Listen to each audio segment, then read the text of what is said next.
प्रिय दोस्तों नमस्कार। आज हम बात करेंगे कक्षा 9वीं अर्धवार्षिक परीक्षा विषय हिंदी।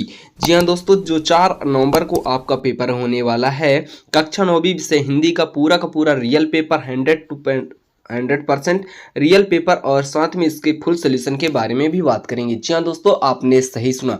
कक्षा 9वीं विषय हिंदी का अर्धवार्षिक परीक्षा जो कि 4 नवंबर को होने वाला है, पूरा का पूरा रियल पेपर इस वीडियो के माध्यम से हम आपको प्रोवाइड कराएंगे और साथ में इसका पीडीएफ भी। तो अगर आप चैनल पर नए हो तो चैनल को सब्सक्राइब कर लीजिए और बेल आइकन का बटन प्रेस कर लीजिए। जैसे ही मैं कोई नया वीडियो अपलोड करूं तो आपको नोटिफिकेशन सबसे पहले प्राप्त हो। तो चलिए वीडियो स्टार्ट करते हैं।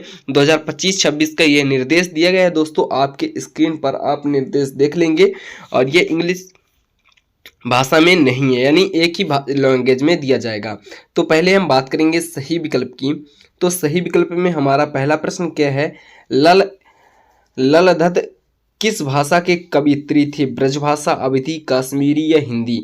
तो इसका सही आंसर हो जाएगा हमारा कश्मीरी। इसी तरह दूसरा प्रश्न है, कबीर की रचना किस नाम से जाने जाते हैं? पद्मावत, गीतावली, सूरसागर या बीजक? तो इसका सही आंसर हमारा हो जाएगा बीजक। इसी तरह हमारा तीसरा प्रश्न है, जो रचनात्मक वाक्यम काव्यम की परिभाषा है, किसकी परिभाषा है? तो आचार्य विश्वनाथ की या पंडित जगन्नाथ की, आचार्य रामचंद्र शुक्ल या भरत मुनि? तो तीसरे का सही ऑप्शन होगा आचार्य विश्वनाथ है। इसी तरह अगला प्रश्न है हमारा, किस पक्षी ने सलीम अली की जीवन की दिशा को बदल दिया? कबूतर, मैना, गौरैया या कौवा? तो चौथे का सा नंबर सही होगा, यानी गौरैया। सा नंबर इसका सही आंसर होगा।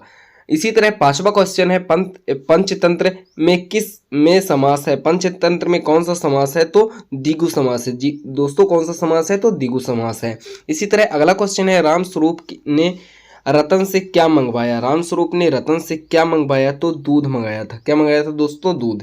दोस्तों अगर इसका पीडीएफ चाहिए तो लिंक डिस्क्रिप्शन में है टेलीग्राम का, आप जाकर ज्वाइन कर लेंगे। आपको पूरे के पूरे पीडीएफ बिल्कुल फ्री प्रोवाइड कराया जाएगा। आप वीडियो को शुरू से अंत तक देखिए, आपको पूरे के पूरे स्टेप बाय स्टेप समझा दिया जाएगा। प्रश्न क्रमांक 2 है, उचित शब्दों का चयन कर रिक्त स्थानों की पूर्ति कीजिए। जिसमें हमारा पहला प्रश्न है, कवि रसखान बार बार ब्रज भूमि में जन्म लेना चाहते थे। कहाँ जन्म लेना चाहते थे? ब्रजभूमि में।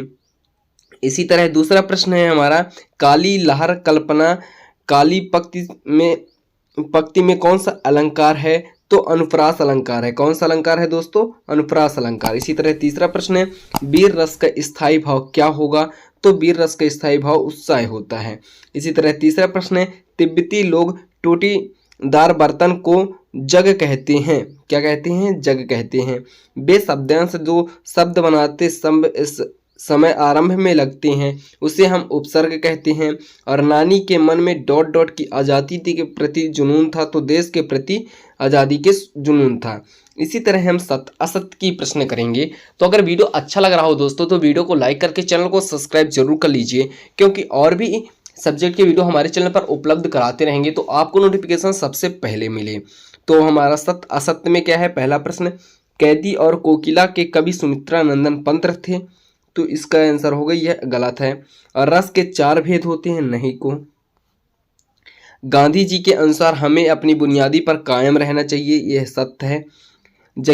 जाबिर हुसैन का जन्म बिहार में हुआ था, यह असत्य है।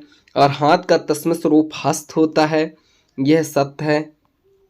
और पांचवा है, विभीषिका से तात्पर्य भयंकर से है, यह भी सत्य है। इसी तरह हम बात करते हैं नेक्स्ट प्रश्न की। तो नेक्स्ट प्रश्न है, सही जोड़ी का मिलान कीजिए। तो पहला है हमारा ग्रामसी।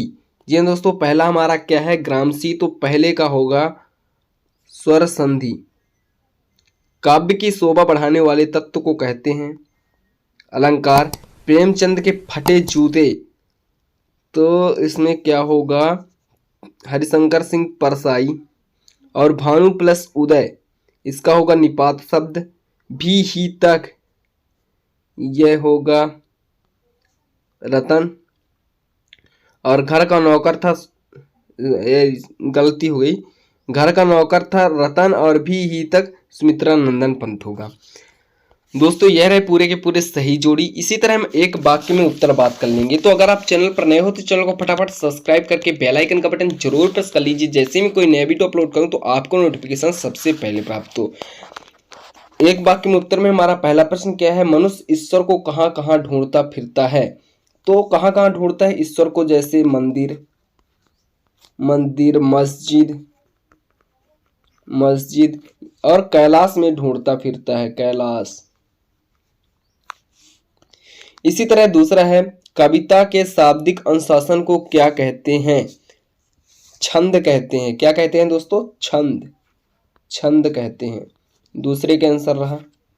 इसी तरह, और पराकाष्ठा शब्द का अर्थ है, तो पराकाष्ठा शब्द का अर्थ है चरम सीमा, चरम सीमा अर्थ है दोस्तों, चरम सीमा या सर्वोच्च स्थान। इसी तरह अगला प्रश्न है, कलई खुलने के मुहावरे का अर्थ है, इसके मुहावरे का अर्थ क्या होगा? भेद, कलई खुलना मतलब भेद खुलना। इसी तरह अगला प्रश्न है, रीढ़ की हड्डी का मुख्य पात्र कौन है? तो उमा इसके मुख्य पात्र है, रीढ़ की हड्डी का उमा मुख्य पात्र है। मेरे संग की औरतें में लेखिका के कुल कितने भाई बहन थे? 5 भाई बहन थे। कितने भाई बहन थे दोस्तों? 5 भाई बहन थे। आई होप दोस्तों यह वीडियो आपको अच्छा लगा हो। इस वीडियो में मैं क्वेश्चन नंबर 1 से लेकर क्वेश्चन नंबर 5 तक के पूरे आंसर प्रोवाइड करा दिया हूं। अगर और भी यानी क्वेश्चन नंबर 6 से क्वेश्चन नंबर 23 तक के पूरे आंसर चाहिए तो हमारे चैनल को सब्सक्राइब करके वीडियो को लाइक करके अपने दोस्तों को ज़्यादा से ज़्यादा शेयर कर दीजिए। जल्दी मैं पार्ट 2 का वीडियो बनाऊंगा जिसमें A to Z class 9th के हिंदी सब्जेक्ट के क्वेश्चन नंबर 6 से लेकर क्वेश्चन नंबर 25 तक के पूरे आंसर रहेंगे। मिलते हैं नए वीडियो में नए टॉपिक के साथ। जब तक के लिए जय हिंद दोस्तों।